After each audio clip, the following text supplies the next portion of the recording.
देखो भाई, नया चैप्टर स्टार्ट होता है, चैप्टर नंबर 16 द्रव्यमय यांत्रिकी। सुन लो इधर, द्रव्यमय यांत्रिकी फर्स्ट वो श्यांता था, द्रव्यमय यांत्रिकी सेकंड, ये प्रश्न तनाव है। चैप्टर नंबर 16 है, लेकिन 15 और 16 चैप्टर जब तुम मिला के देखोगे ना तो ये यूनिट बनती है एनसीईआरटी के हिसाब से। यूनिट नंबर 10 है ये एनसीईआरटी के हिसाब से चैप्टर का नाम है, लेकिन नॉर्मल किताब के हिसाब से जो है वो जो प्राइवेट पब्लिकेशन होते हैं उनके हिसाब से ही, जिससे हम पढ़ा रहे हैं नूतन से। ठीक है जी। सरफेस टेंशन, सरफेस टेंशन मतलब पृष्ठ तनाव, हेडिंग है पृष्ठ तनाव, परिभाषा लिखेंगे इसमें।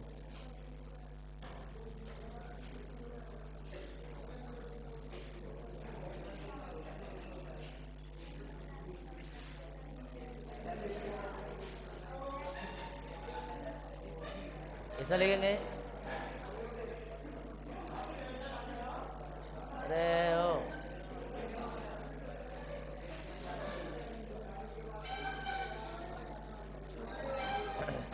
द्रव का वह गुण,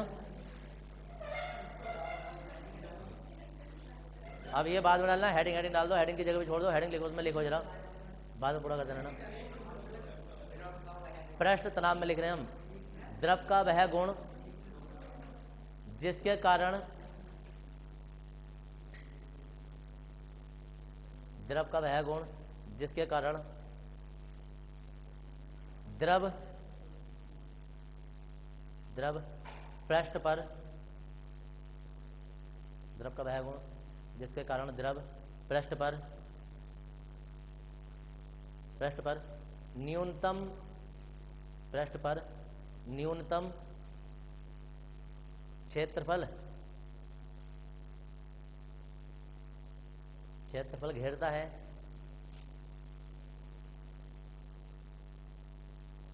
पृष्ठ तनाव कहलाता है, पृष्ठ तनाव कहलाता है।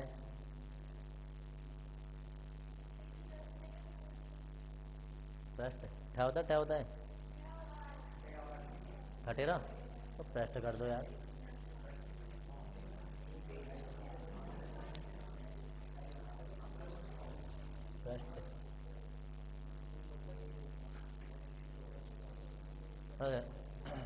पृष्ठ तनाव कहलाता है, हो गया, कहलाता है।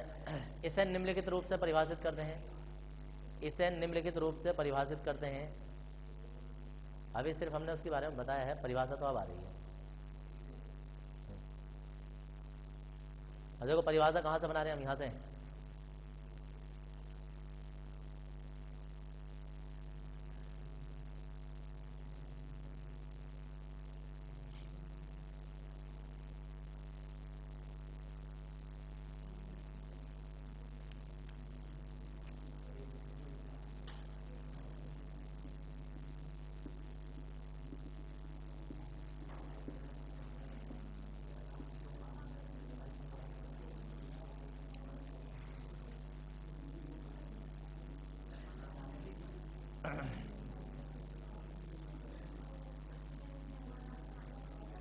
देखो भाई, अरे सुन लो, कोई गिलास है, गिलास में पानी भर दिया, भरने के बाद उसके बिल्कुल किनारे तक पानी भर दिया गया है, बिल्कुल इतना, लेकिन अगर तुम उसमें 2-3 बूंद और डालोगे ना तो पानी उसमें आ जाएगा। जब तुम उसे सामने से देखोगे ना तो पानी उसके किनारे से थोड़ा सा उठा हुआ सा दिखाई देगा, समझिए, थोड़ा सा उठा हुआ सा दिखाई देगा, यानी कि किनारों से ऊपर निकलने के बाद भी पानी नहीं गिर रहा है।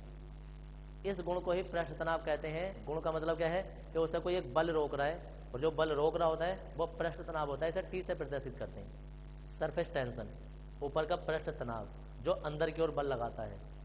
अब क्या है कि जैसे ये हमने तो अंदर ही दिखा दिया, ऊपर तक और भर देते हैं हम इसे, और भरने के बाद ये द्रव जो है वो इधर की ओर नहीं गिर रहा है, इधर की ओर नहीं गिर रहा है, या पात्र से नहीं गिर रहा है।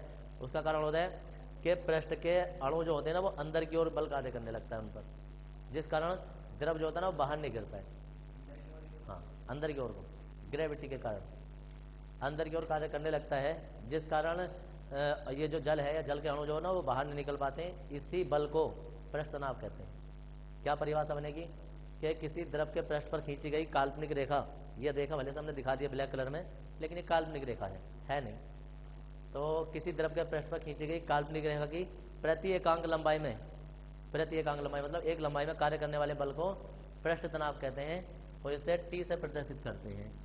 यानी पृष्ठ तनाव बराबर जो है बल बटे लंबाई होती है। यानी पृष्ठ तनाव टी है, बल एफ है, इसका मात्रक भी न्यूटन प्रति मीटर हो जाता है। ठीक है जी, ये इसका मात्रक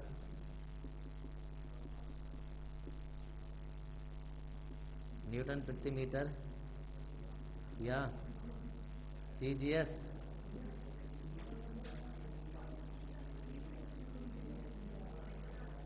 और ठंड में थोड़ा ऐसा हो रहा है डाइन पर सेकेंड।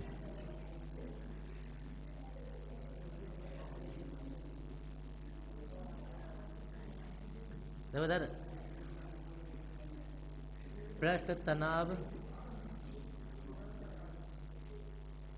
की विमा और पृष्ठ तनाव की विमा जो है वो न्यूटन प्रति मीटर से आएगी। mL/t-2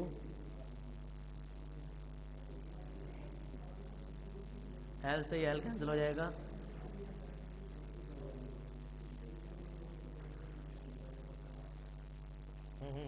हाँ जी। क्या होती है पृष्ठ तनाव की विमा? क्योंकि थोड़ा बहुत देख लेना ना तो थोड़ा समझ में आ जाता। चलो जी,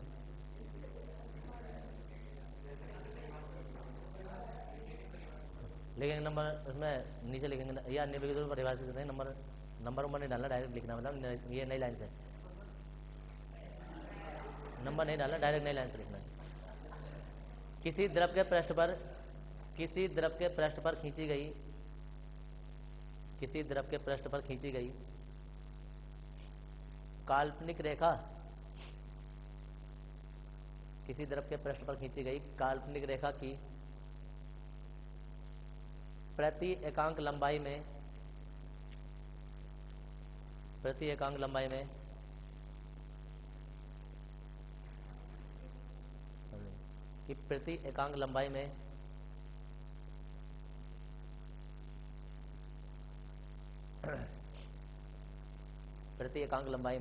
में अविलंबत अंदर की ओर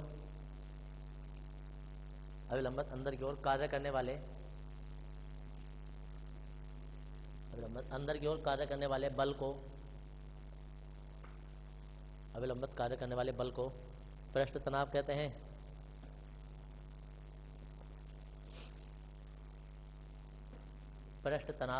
हैं। इसे पृष्ठ तनाव कहते हैं। किसी द्रव के पृष्ठ पर खींची गई काल्पनिक रेखा की अविलंबत लंबाई, प्रत्येकांक लंबाई के अविलंबत अंदर की ओर कार्य करने वाले बल को पृष्ठ तनाव कहते हैं। इसे कैपिटल टी से प्रदर्शित करते हैं।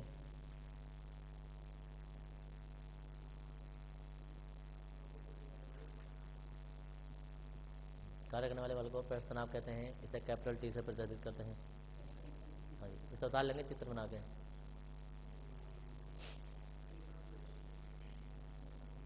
भारी है, कभी भारी लग जाए।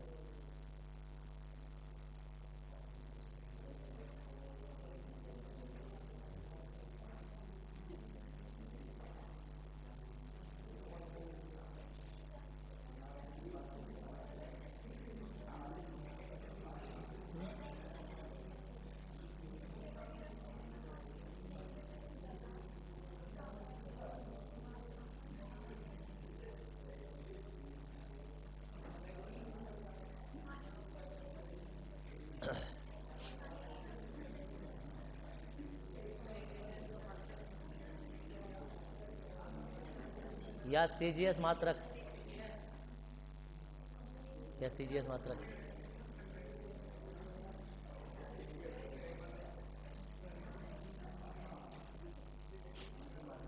अरे ओ हंसने वालों, ओ उतार लो इसे।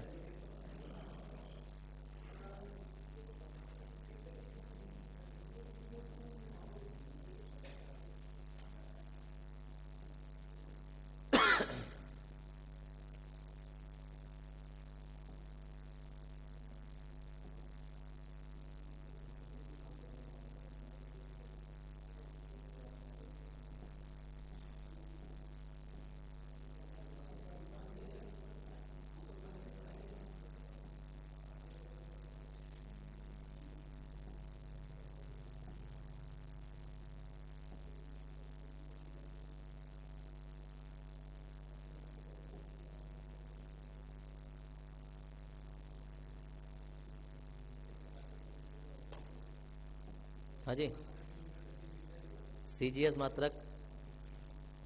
समस्या ये नहीं है कि CGS मात्रक पूछो, समस्या ये है कि जब मैं लिख रहा था उस टाइम देख नहीं रहे थे तुम, वरना पूछते नहीं, क्योंकि मैंने एक बार मिटा के भी लिखवाया था।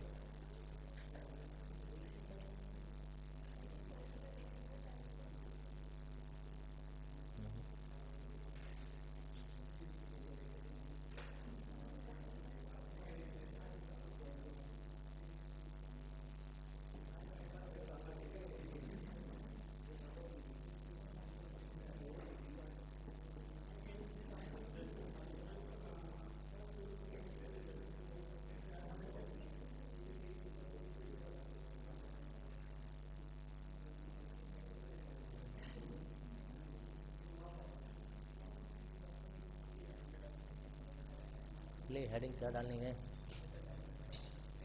इसमें लेंगे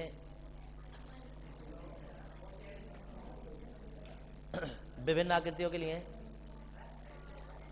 विभिन्न आकृतियों के लिए पृष्ठ तनाव।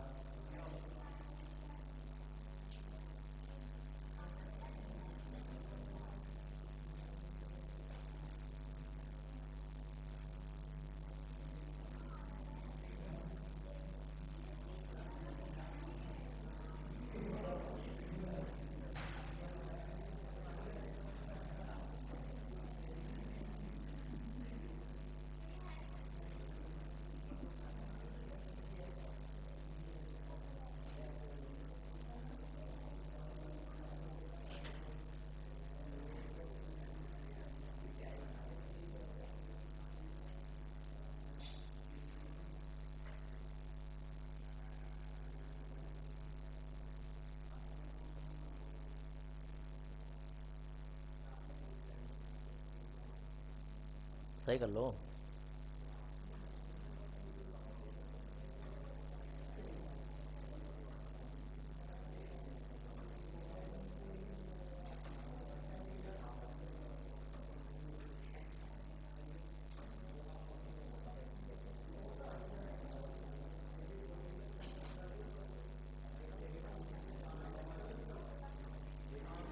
देखो यार,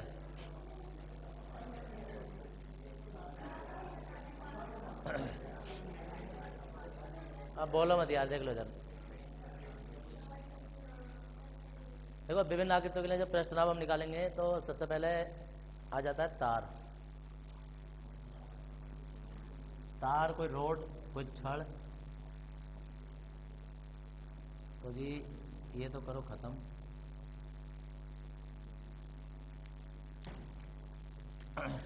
नॉर्मल किसी पात्र में जल भरा है और इसके अंदर हमने कोई रोड या तार डाल दिया,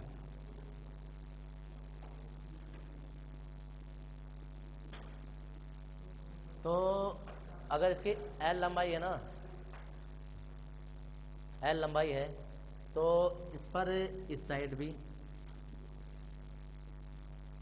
और इस साइड भी पृष्ठ तनाव दोनों ओर से कार्य करेगा। L लंबाई है तो L इधर से गिनी जाएगी, L इधर से गिनी जाएगी, यानी कि 2L गिनी जाएगी। तो अब परिभाषा क्या बनती है, साइड में लंबाई नहीं होती है, वो तो क्षेत्रफल होता है। क्या हो गया से,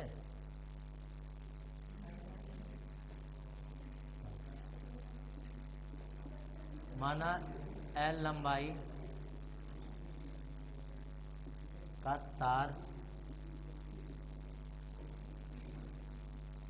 किसी द्रव में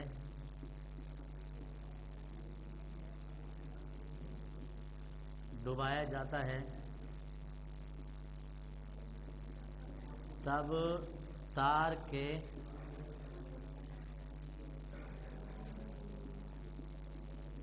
निचले तथा ऊपरी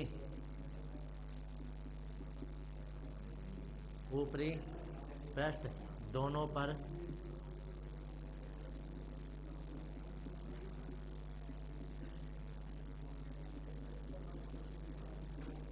कार्य करता है, तब तार पर कुल कार्य करने वाला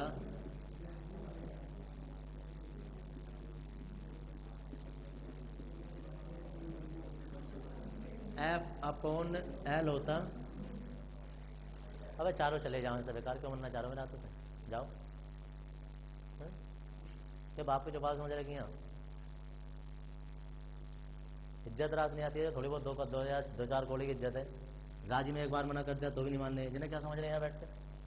और यहाँ बजाना शुरू करते तो बचाने में ना आगा कोई।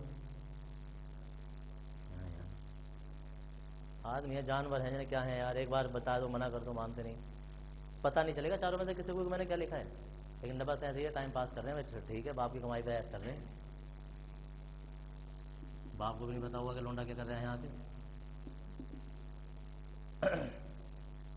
तो ये जो हम निकाले थे हमारे विभिन्न आकृतियों के लिए प्रश्नाव जब हम निकाल रहे हैं, अब उसमें पहला जो ना वो आ रहा है तार के लिए, दूसरे आ जाती है वृत्ताकार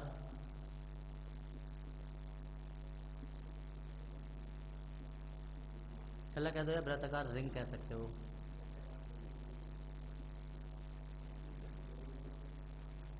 देखो सर, अब क्या होता है, चित्र हम बार बार नहीं बनाएंगे। अब तो मैं सोचो कि हम कोई छल्ला है उसे डुबा के और निकाल दिया, जैसे डुबाया जा रहा है एक तरीके से। जब डुबाया जा रहा है तो एक तरीके से ऐसे ही होगा। तो ये इस तार पे एक तो अंदर की ओर से बल कार्य करेगा ऐसे करके, एक बाहर की ओर से ऐसे करके, अंदर की ओर से बाहर की ओर से। जब दोनों ओर से बल कार्य करता है तो हम कहेंगे जब रिंग को जल में डुबाया जाता है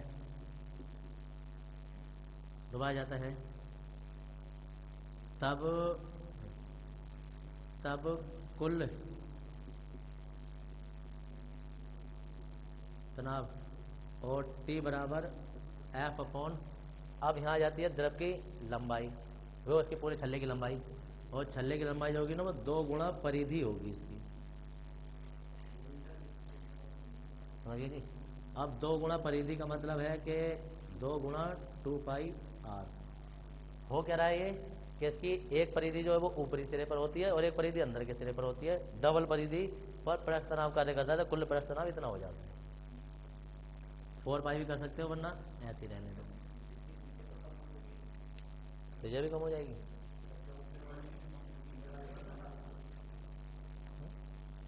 तुम क्या समझ रहे हो? देखो सर, इधर की ओर नहीं कार्य करता है, ऊपर की ओर और नीचे की ओर। तो त्रिज्या जैसी है वो यहाँ से रहेगी, वो तो नपेगी वहाँ से। इसके लिए नाप लो या उसके लिए नाप लो, तो यहाँ से नपेगी। हमने पूरा रिंग डाला है तो ऊपर की ओर से बल कार्य कर रहा है, नीचे की ओर से कार्य कर रहा है। त्रिज्या में कैसा फर्क पड़ जाएगा? तुम बताओ क्यों बदलेगी? वो तो जो इसके लिए है वो इसके लिए दूरी पड़ेगी। तुम सोच रहे हो कि एक इधर से बल कार्य कर रहा है, एक इधर से कार्य कर रहा है, तो इसके लिए मोटाई ये वाली आ जाएगी, इसके लिए कम हो जाएगी। वो नहीं है, ये ऊपर है ये नीचे है, तो रिंग तो ऐसा बना हुआ होगा ना गोल गोल। ये रिंग पर ऊपर की ओर और अंदर की ओर बल कार्य कर रहा है, ना कि इधर की ओर से ऐसा करके। अगर तुम सोच रहे हो ऐसा और ऐसे कार्य कर रहे हैं, ऐसा नहीं, ऊपर और नीचे कर रहा है। बोर्ड पर दिखाई नहीं दे रहा है कैसे दिखे, वो चीज़ है।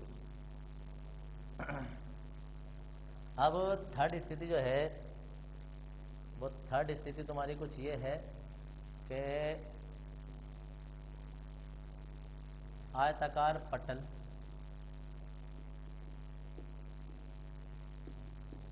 के लिए, जब आयताकार पटल के लिए क्या है कि माना L लंबाई तथा B चौड़ाई का कोई आयताकार पटल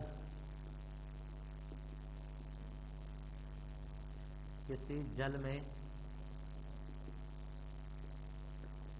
में डुबाया जाता है, तब उस पर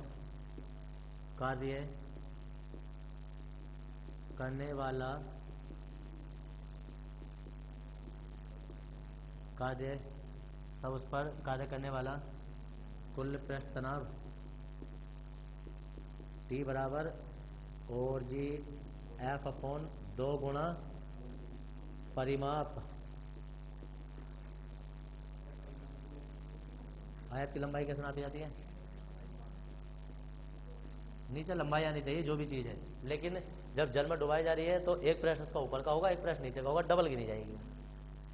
ठीक है, तो 2 गुना और परिमाप कितना होता है 2L + B। ये तुम्हारे लिए छल्ले के लिए आ जाते हैं या उसके लिए पटल के लिए आ जाता है। यहाँ है जब रिंग को जल में डुबाया जाता है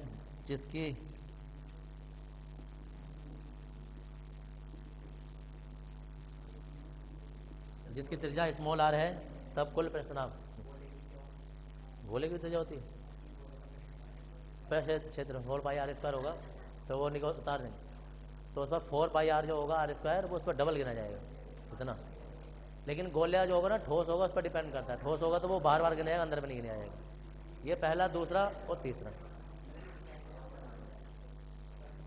मतलब जैसे वो है, अब गोला का जो कोई गोल होगा तो गोले के गोल पर, हाँ तो अंदर थोड़ा जा रहा है इसमें। अब इसका तो जो पृष्ठ है पूरे के पूरे पे आ गया, हाँ नीचे 4π आ जाएगा,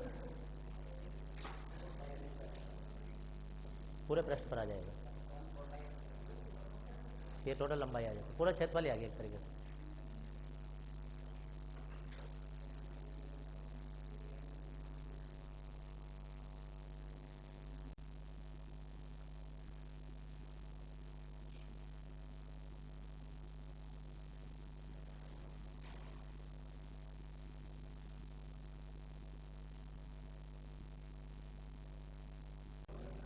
मिलेंगे एक ही पदार्थ के अणुओं के मध्य कार्य करने वाले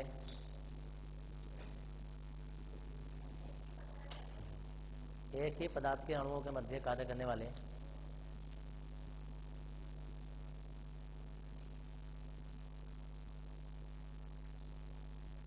एक ही पदार्थ के अणुओं के मध्य कार्य करने वाले बल को ससंजक बल कहते हैं। बल को ससंजक बल कहते हैं। इसे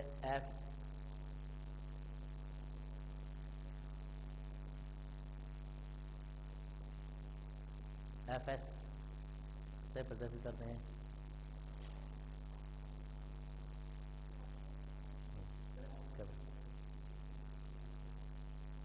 Fs से प्रदर्शित करते हैं। जैसे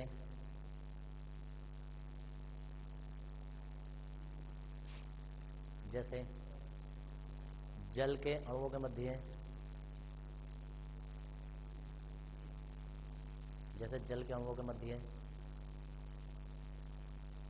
कार्य करने वाला बल, जल के अणुओं के मध्य कार्य करने वाला बल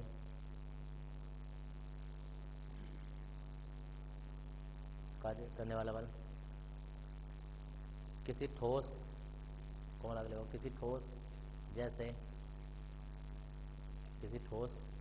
जैसे हीरा, ग्रेफाइट,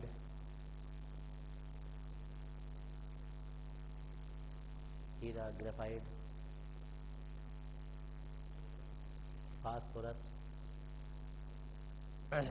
आदि के अणुओं के मध्य कार्य करने वाला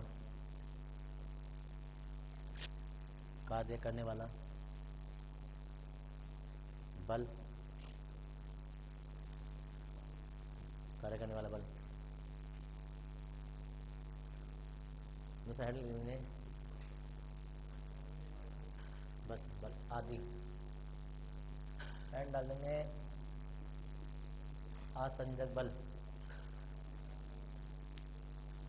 कार्य करने वाला बल। देखो तो ससंजक और असंजक की परिभाषा तुम सुन लो पहले। दुनिया में अगर जो कोई एक से पदार्थ है, मतलब एक से पदार्थ का मतलब क्या है, जैसा कि जल है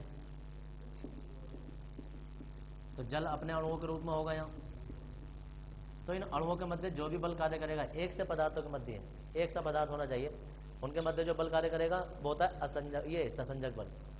अब पता चला कि एक जल है और इसमें हमने यहाँ तेल डाल दिया,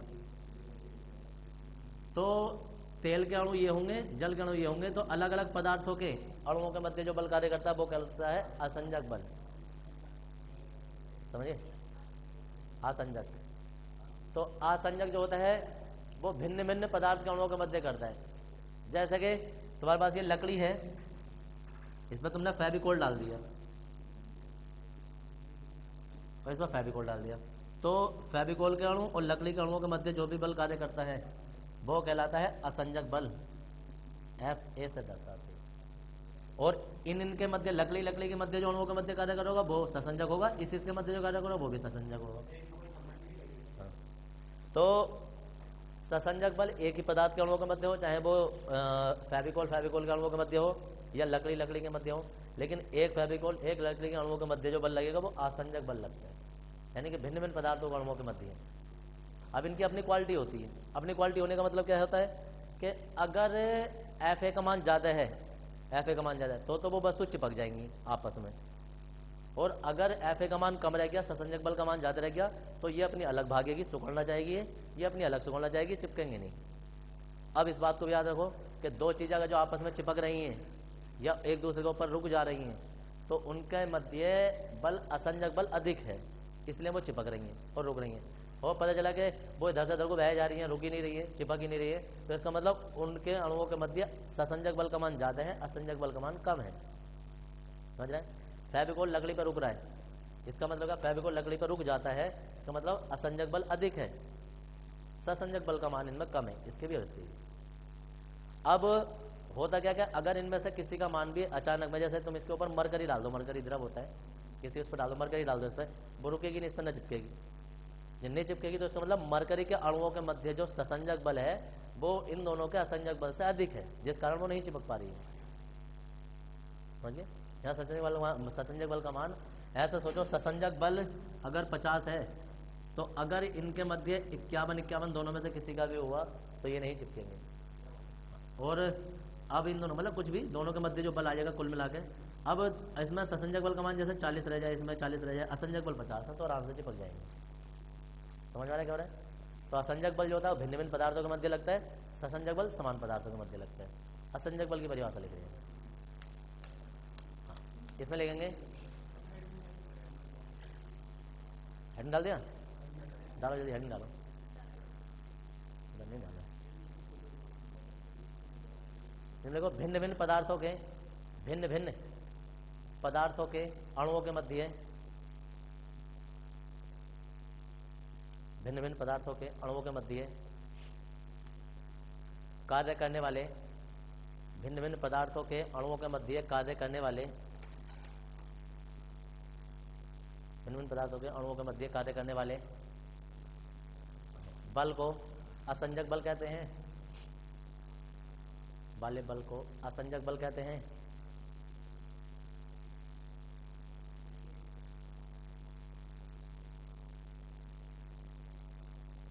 कहते हैं इसे FA से प्रदर्शित करते हैं, इसे FA से प्रदर्शित करते हैं।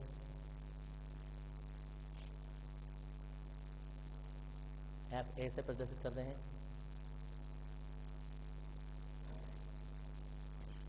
जैसे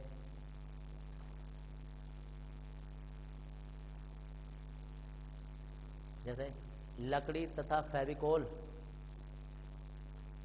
के अणुओं के मध्य बल, लकड़ी लिखना, कभी लड़की लिख दो,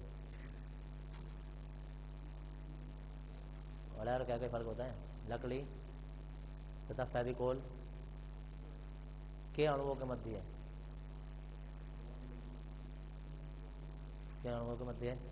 बल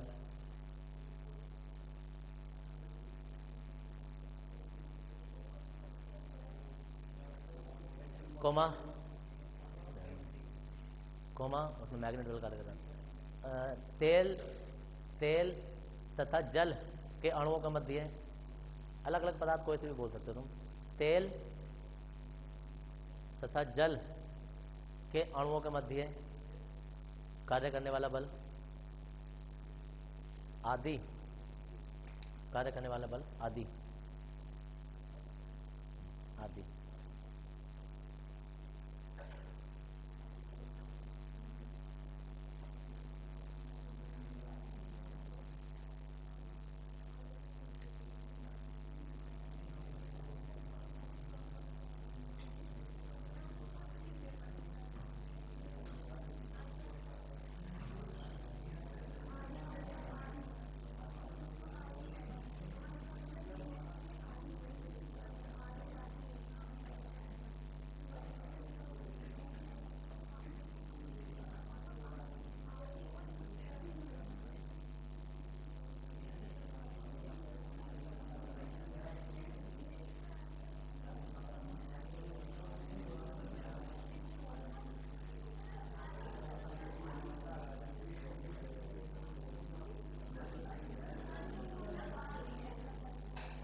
देखो इधर होता क्या है कि जल कांच को भिगो देता है या कांच की प्लेट पर रुक जाता है या चिपक जाता है, जबकि मरकरी जो होती है वो कांच की प्लेट पर नहीं चिपकती है, ना ही रुकती है, लुढ़कती लुढ़कती रहती है बूंद उसकी। कारण बताना है, तो सिंपल सा कारण है, हम कहेंगे देखो इसमें दो बल है, यहाँ असंजक बल का मान बड़ा है ससंजक बल से, यहाँ असंजक बल का मान जो है वो कम है ससंजक बल से। ठीक है जी।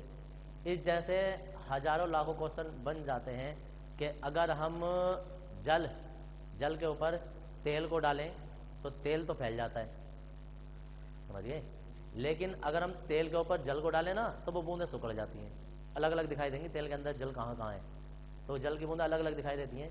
कारण क्योंकि जल के अंदर ससंजक बल है ना, असंजक बल से अधिक होता है, जिस कारण वो बूंदें सिकुड़ जाती हैं, ससंजक अधिक होता है, और तेल फैल जाता है जल के पृष्ठ पर।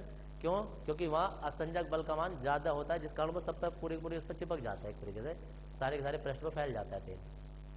याद रखना, अगर पूरे उसमें तुम क्या कहते हैं तालाब में कोई स्विमिंग पूल है, अगर तुम उसमें मिट्टी का तेल या केरोसिन का जो डाल दो और उसके अंदर कूद जाओगे तो पानी अंदर कूद जाओ और आग जैसे लगा दें उसके ऊपर से, तो वो नीचे उसके अंदर आग पहुंचेगी नहीं, पानी भले से बाद में गर्म हो जाए थोड़ा सा जो भी है, लेकिन ऊपर आग लगती रहेगी, अंदर तेल नहीं जाएगा, समझ रहे हो, अंदर तेल नहीं जाएगा, ऊपर पूरे ऐसा कहते हैं ना, पानी में आग लग गई, तो पानी में आग लगाने का कारण यही होता है कि तुम पूरे का पूरा किसी पात्र में जल ले लो, जल के ऊपर पेट्रोल डाल दो, आग लगा दो, भाई बाल्टी से भरे पानी में ना आग लगते हुए नजर आएगी, लोग कहेंगे यार ये आग लग रही है भाई पानी में, जबकि उसके ऊपर जब तक पेट्रोल है ना वो जलता रहेगा।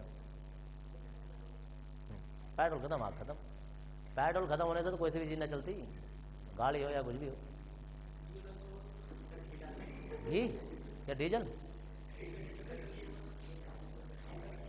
देखो सर एक और बात बताऊं, अरे जैसे ना डीजल या जो भी नाम आ रहा है, जैसे कभी पेट्रोल पंप आता है ना, पेट्रोल पंप, तो उस पर कभी भी डीजल पंप लिखा नहीं होता है, जबकि वहाँ डीजल भी मिलता है, ये नहीं पता है? तो उसे कहते हैं पेट्रोलियम पदार्थ, उसमें मिट्टी का तेल भी आ जाता है, वो पेट्रोल भी आ जाता है, उसमें डीजल भी आ जाता है, वो सब आ जाता है। ये हाँ जी लिखेंगे, चित्र भी बाद बना, चित्र में तो मैं समझाने के लिए बनाया था, कुछ है थोड़ा ना चित्र, क्वेश्चन लिख लो ऊपर का, लिख ले क्वेश्चन, लिखेंगे इसमें।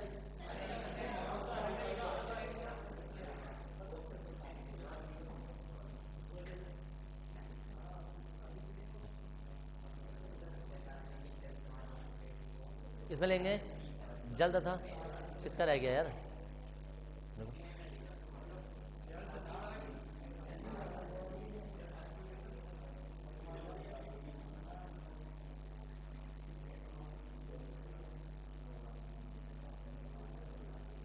इसमें लिखो जल तथा कांच के, जल तथा कांच के,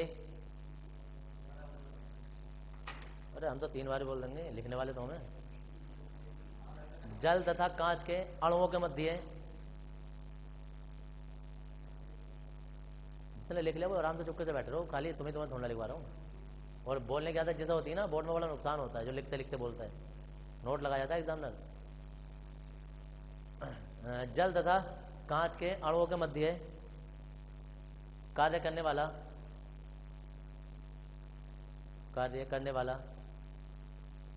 असंजक बल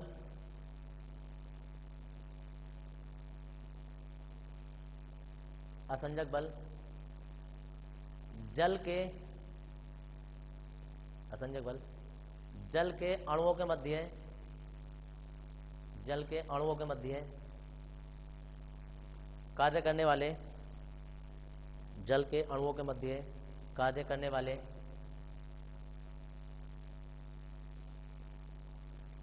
वाले ससंजक बल से, कार्य करने वाले ससंजक बल से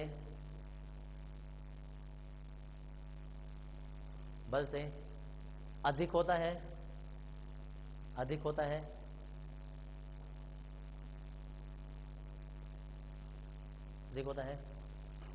जिस कारण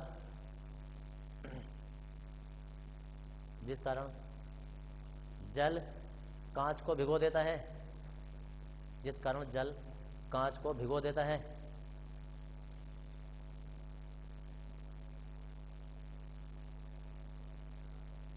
जल कांच को भिगो देता है।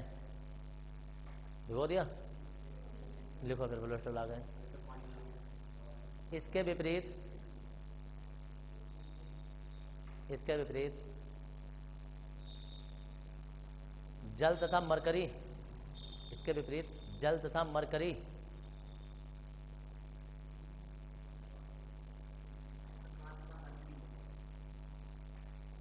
जल ना आएगा यार, कांच लिखो यार। कांच तथा मरकरी के अणुओं के मध्य है, कोई नहीं अगली लाइन में आ जाता वो तो। जल नहीं है, कांच तथा मरकरी। कांच, जल की जगह कांच कर दो। कांच तथा मरकरी के अणुओं के मध्य कार्य करने वाला, कार्य करने वाला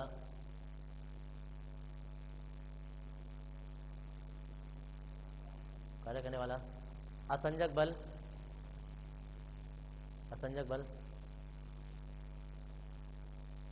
मरकरी के, मरकरी के अणुओं के मध्य है, मरकरी के अणुओं के मध्य है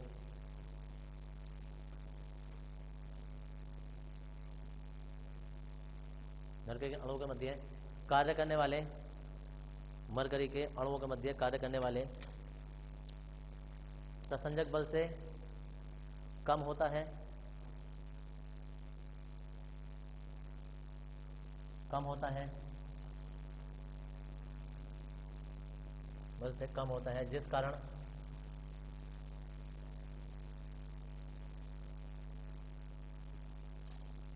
कम होता है, जिस कारण मरकरी, जिस कारण मरकरी,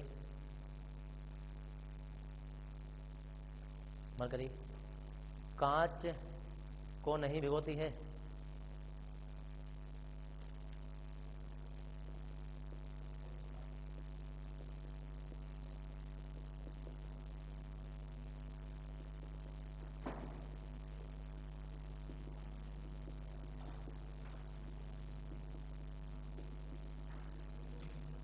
पृष्ठ तनाव को प्रभावित करने वाले कारक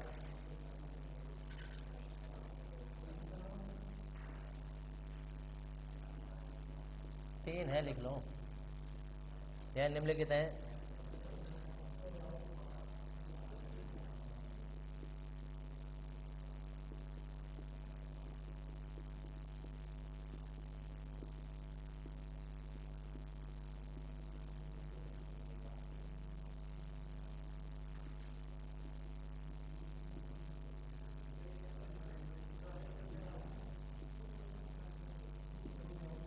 हाँ जी,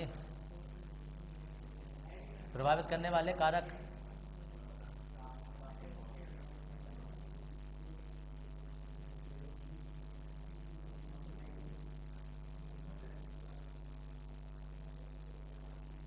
तीन प्रभाव हैं। देखो ऐसा थर्ड वाला हर कोई पूछेगा, यह है संदूषण का प्रभाव। गलत नाम है यार,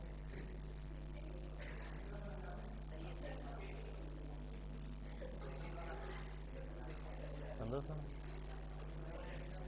नहीं, बहुत सारे को अपने ज्यादा लग रहा होगा ना यार, संदूषण है। जो जैसा को उसी हिसाब से नाम लेगा। ताप का प्रभाव विलय पदार्थ के ऊपर, विलय पदार्थ का प्रभाव, संदूषण का प्रभाव, पहला वाला हेडिंग डाल देंगे।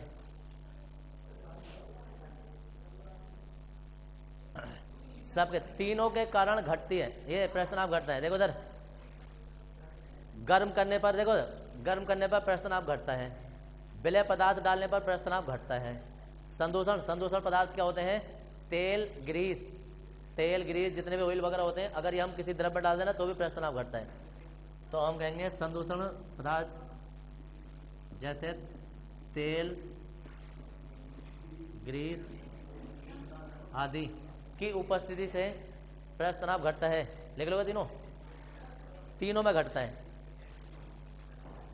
प्रश्नाभ घटता है। देख लो अपना बना के हेडिंग, घटता है। इसके बाद केस नली में द्रव की प्रकृति, हेडिंग डाल के याद रहेगा।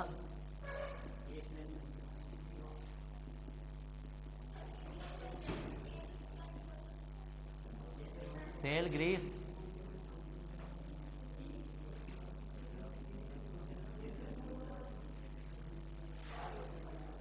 केस नली में द्रव की प्रकृति,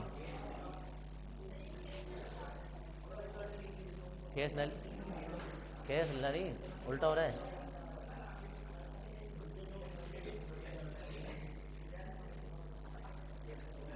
केस नली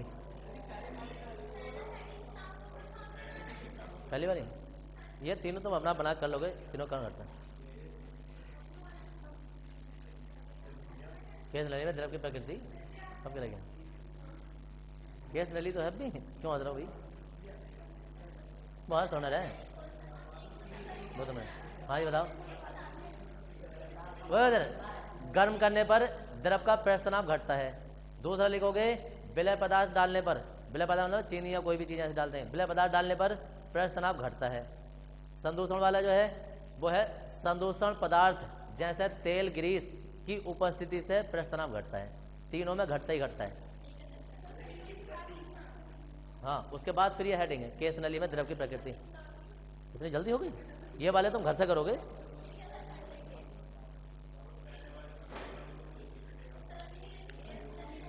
हाँ केस नली द्रव की प्रकृति, जरा सल में 3 चित्र बनेंगे तुम्हारे, अब वो तुम्हारे कल नहीं परसों ही बनेंगे।